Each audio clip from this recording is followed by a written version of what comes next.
Chinese बहू। हे भगवान, फिर से यह कोरोना नाम का राक्षस जाग गया। इस बार तो ड्रैगन के मुंह से मौत बरस रही है। सही बोल रही है माँ जी। मुझे तो अब शर्म ही आती है कि मैं चाइना से हूँ। न जाने क्या क्या खाती हैं, कैसी कैसी बीमारी फैलाती हैं। अरे बहू, लेकिन वहीं से तो तू भी आई है ना मेरी लाडो। तू तो अंडा भी नहीं खाती। माँ जी, अच्छा खासा सब ठीक हो गया था, लेकिन पता नहीं कैसे ये फिर निकल कर आ गया।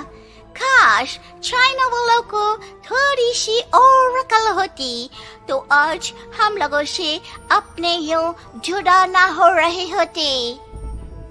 कोरोना की नई लहर से देश में हो रही मौतों और घर में बंद रहने के कारण हमारी चाइनीज बहू बहुत दुखी होती है। उसे लगता है कि भारत में जो कुछ भी हो रहा है वो उसी के कारण हो रहा है। अब हमारी चाइनीज बहू परेशान सी रहने लगी। अरे क्या बात है मेरी चाइनीज गुड़िया, आज तू एक्सरसाइज नहीं करेगी? अरे ना तो तूने जूस पिया है। क्या हो गया लाडो? कुछ नहीं मम्मी जी, बस अच्छा नहीं लग रहा। लोग मर रहे हैं और मैं जूस पीऊं। माँ जी, चाइना से आई ये महामारी और मैं भी तो चाइना से ही आई ना। अरे अरे बेटा, ऐसा ना सोच।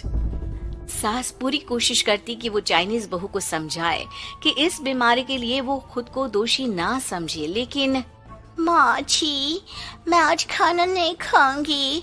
अब सबका खाना बना दिया है। मैं कमरे में जा रही हूँ, प्लीज डिस्टर्ब मत करना।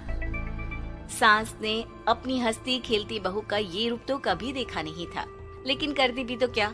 अगले दिन सुबह सुबह, अरे ये पूरे घर से स्वादिष्ट खाने की महक आ रही है।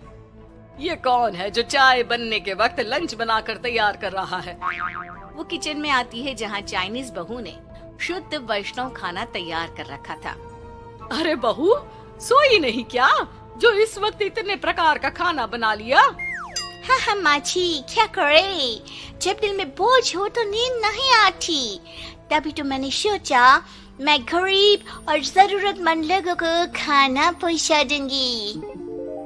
वो ढेर सारा खाना रोज बनाती और गरीब और बेसहारा लोगों में बांटती। क्या कर रही है बहू? कितने दिनों से देख रही हूँ तू अच्छे से सोती भी नहीं है। क्यों कर रही है लाडो? क्या करूँ माँ जी, मेरे देश के लोग जीवन की लड़ाई लड़ रहे हैं और मैं सो जाऊं, मुझसे नहीं होता। एक दिन चाइनीज बहू पीपीटी किट पहनकर खड़ी होती है। अरे ये क्या बेटा, खाना देने जा रही है या लड़ाई लड़ने? माँ जी, मैं कुछ दिनों के लिए घर नहीं आऊंगी। मैंने सोचा है कि मैं घर से बाहर रहकर कोरोना के मरीजों की देखभाल करूंगी। ओ प्लीज प्लीज आप मुझे रोकना नहीं। नहीं नहीं बहू, ये तो तूने बहुत ही नेक काम सोचा है। बस बेटा तू अपना ख्याल रखना। बहू वहाँ से चली जाती है, लेकिन सास की रोज फोन पर बहू से बात होती। घर पर क्या है माँ, क्यों भेज दिया तूने उसे? बाहर कितना खतरा है, उसे कुछ हो गया तो? अरे बिल्कुल चिंता ना कर, उसने सारे नियम कायदे को फॉलो किया है। अरे वो बिल्कुल ठीक रहेगी। और अगर मैं उसे मना कर देती ना तो उसकी अंतरात्मा उसे सोने नहीं देती। तू तो सारा दिन घर से ऑफिस का काम करता, लेकिन मैंने देखा है उसे कितना परेशान रहती थी कुछ दिनों से। हाँ वो भी है। उधर चाइनीज बहू लोगों का खूब ख्याल रखती, उन लोगों तक खाना पहुंचाती, उनके बच्चों की देखभाल करती। एक दिन बहू अपनी सोशल साइट देख रही थी तो उसे दिखता है कि एक आदमी ने बच्चों की देखभाल के लिए पोस्ट डाली है। बहू उसे फोन करती है। मैं आपकी कोई मदद कर सकती हूँ, प्लीज बताओ। दूसरी तरफ से आवाज आती है। मैं और मेरी बीवी दोनों ही कोरोना से पीड़ित हैं। हम लोगों के बच्चों को देखने के लिए कोई नहीं है, प्लीज हमारी मदद करो। हाँ हाँ बिल्कुल, आप परेशान ना हो, मैं आ रही हूँ। मुझे आपका एड्रेस बताओ। वो आदमी बहू को पता लिखवाता है। वहाँ वो पहुँच जाती है।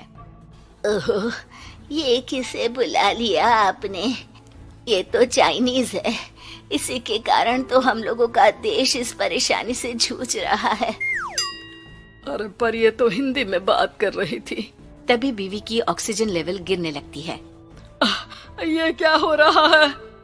आप टेंशन क्यों ले रहे हैं? जल्दी से इन्हें अस्पताल लेकर जाइए। रुकिए, मैं आपको एक अस्पताल में बेड भी दिला देती हूँ। वो मेरे अंकल का अस्पताल है। चाइनीज बहू फोन पर बात करके उन लोगों को बेड दिलाती है, जहाँ पति की भी तबीयत खराब हो जाती है और दोनों को बेड दिलाकर बहू घर में बच्चों की पूरी देखभाल करती है। सास का बहू पर फोन आता है। अरे मेरी चाइनीज गुड़िया, कैसी है रे तू? अरे माँ, पीछे की गली में ही हूँ मैं। वो खालिया लोग है ना, उन दोनों हस्बैंड वाइफ को कोरोना हो गया था।